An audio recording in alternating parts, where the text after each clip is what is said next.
Hello everyone, welcome back to my new blog. तो अभी मैं आ गई हूँ हॉस्पिटल से और अभी बज रहे 6। आज मैं जल्दी आ गई हूँ क्योंकि आज मैं एक इनविटेशन पे जाने वाली हूँ और ये इनविटेशन है एक रिसेप्शन पार्टी का। तो ये रिसेप्शन है यहाँ गुड़गांव के मेरे एक फ्रेंड के रिसेप्शन का। और मेरे साथ आज जाने वाले हैं राखुदा और मेरे सर हॉस्पिटल के, क्योंकि जिसका रिसेप्शन है वो उन दोनों का भी नोन है, तो उनको भी आज इनविटेशन है वहाँ रिसेप्शन पार्टी का।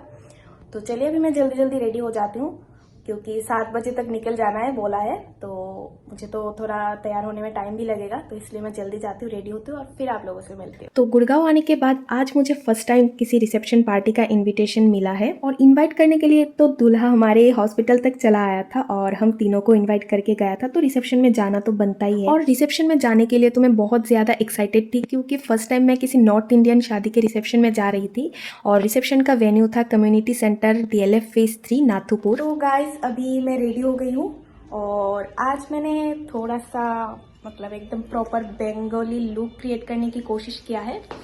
तो मैं कैसी लग रही हूँ आप लोग ये कमेंट में ज़रूर बताना। और मैं इस लुक का get ready with me video नहीं बना सकी क्योंकि मेरे मोबाइल में थोड़ा सा स्टोरेज का प्रॉब्लम चल रहा है और टाइम भी कम था, इसलिए मैं जल्दी जल्दी रेडी हो गई हूँ। और अभी मेरी कैब भी आ गई है, तो अभी मैं जल्दी जाती हूँ रिसेप्शन में।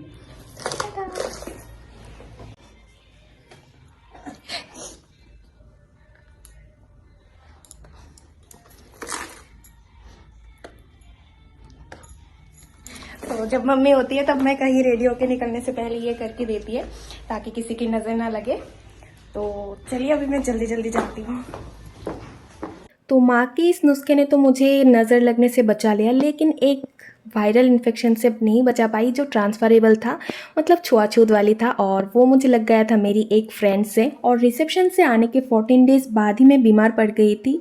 तो मुझे क्या हुआ था, कैसे हुआ था, ये सब मैं आप लोगों को नेक्स्ट वीडियो में बताऊंगी। अभी आप लोग देखिए रिसेप्शन में क्या क्या हुआ। तो वहाँ पहुँचने के बाद हमें रिसेप्शन का वेन्यू नहीं मिल रहा था और वहाँ पे एक क्लब हाउस था, तो हमने वहाँ के गार्ड से पूछा तो गार्ड ने हमें लोकेशन बता दिया था। तो फिर हम चले गए थे वेन्यू के अंदर और वहाँ हर एक गेस्ट के ऊपर रोज पेटल शावर करके वेलकम कर रहे थे, जो मुझे बहुत अच्छा लगा। और वहाँ का डेकोरेशन और लाइटिंग भी मुझे बहुत अच्छा लगा। और ये रहा मेरा आज का फुल लुक, जो था एक प्रॉपर बंगाली लुक। तो आप लोगों को मेरा फुल लुक कैसा लगा मुझे कमेंट में ज़रूर बताना। तो फिर वहाँ पे मेरा बंगाली लुक थोड़ा सा फ्लेक्स करने के बाद हम चले गए थे ब्राइड एंड ग्रूम से मिलने के लिए और उनको गिफ्ट देने के लिए। तो यहाँ पे आने के बाद मैंने जितना देखा और जितना सुना उससे मुझे ये पता चला कि यहाँ पे ज़्यादातर गेस्ट दूल्हा और दुल्हन को कैश और चेक देते हैं एनवेलप में डाल के एज ए गिफ्ट।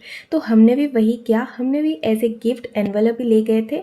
तो हम ले गए थे 2 एनवेलप, एक था मेरे और सर की तरफ से और दूसरा था मेरे बाकी दोनों दोस्त की तरफ से। फिर हमने दूल्हा दुल्हन को कॉन्ग्रेचुलेट किया और आप लोग भी उन दोनों को बेस्ट विशेस देना ताकि उनकी मैरिड लाइफ खुशियों से भर जाए। और शादी चाहे किसी का भी हो, नॉर्थ इंडियन हो, साउथ इंडियन हो या फिर हम बंगालियों का हो, हर एक शादी में एक चीज़ तो कॉमन रहता है, वो है डांस।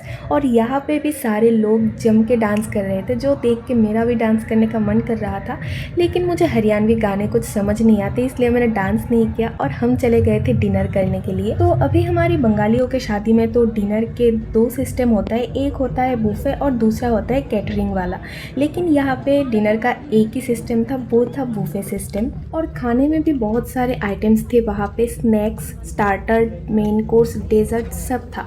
तो हमने पहले स्टार्ट किया था फ्रूट से और फ्रूट खाने के बाद मैंने खाया था दही भल्ला, जो बहुत ही टेस्टी था।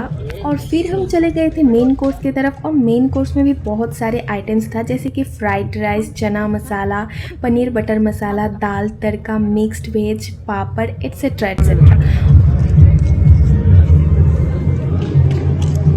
और यहाँ पे गरम गरम रोटी बन रही थी। तो मुझे तो तवा रोटी पसंद नहीं है, इसलिए मैंने तवा रोटी लिया नहीं।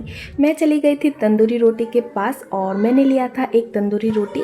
और सर ने मुझे सजेस्ट किया था मिस्सी रोटी खाने के लिए, जो नॉर्थ इंडिया का एक पॉपुलर रोटी का टाइप है, जो बनाया जाता है आटा बेसन एक साथ गूंद के और इसके साथ नमक, मिर्च, हल्दी और भी बहुत सारे मसाले डालते हैं। फिर सब कुछ प्लेट में लेके हम आ गए थे खाना खाने के लिए और खाना खाते खाते हमने बहुत एंजॉय किया।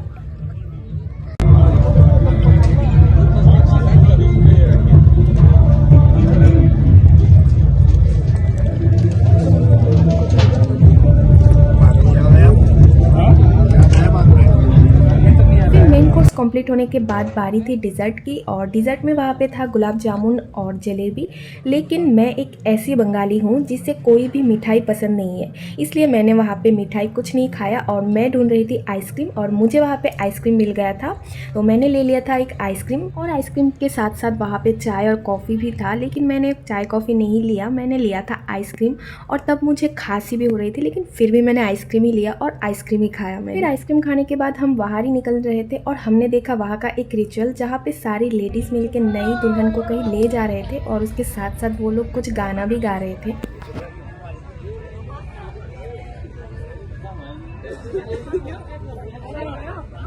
तो यहाँ पे शादी रिसेप्शन में आने वाले गेस्ट को मिठाई का बॉक्स दिया जाता है, तो हमें भी एक एक मिठाई का बॉक्स दिया था आंटी ने, मतलब दूल्हे की मदर ने। फिर हम वहाँ से निकल गए थे और हमारा कैब भी आ गया था, और मुझे तो वहाँ के तौर तरीके बहुत अच्छा लगा, कुछ यूनिक मैंने आज एक्सपीरियंस किया।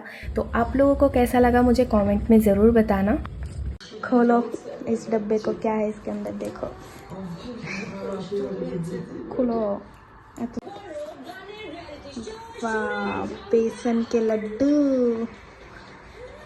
तो गाइस अभी आ गई हूँ रूम पे, और वहाँ से जो मिठाई का बॉक्स मिला था वो तो मैंने माँ को दे दिया, क्योंकि मुझे तो मिठाई पसंद है नहीं, तो वो मिठाई माँ को पसंद है, तो माँ ही खाएगी। और अगर मैं रिसेप्शन की बात करूँ तो रिसेप्शन तो हम बंगालियों के जैसा नहीं था, तो चलो ठीक है, ये भी एक मेरे लिए नया एक्सपीरियंस है। हरियाणा में मैं फर्स्ट टाइम किसी ऐसे रिसेप्शन पार्टी मैंने अटेंड किया है, तो ये मेरे लिए भी एक एक्सपीरियंस हो गया नया। तो अभी पता चल गया कि यहाँ पे शादी में रिसेप्शन में क्या होता है।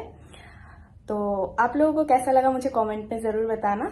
तो अभी मैं जाती हूँ और फ्रेश हो जाती हूँ, और इस वीडियो को मैं यही एंड कर देती हूँ। तो आज के लिए tata bye bye, good night, take care and thanks for watching my video.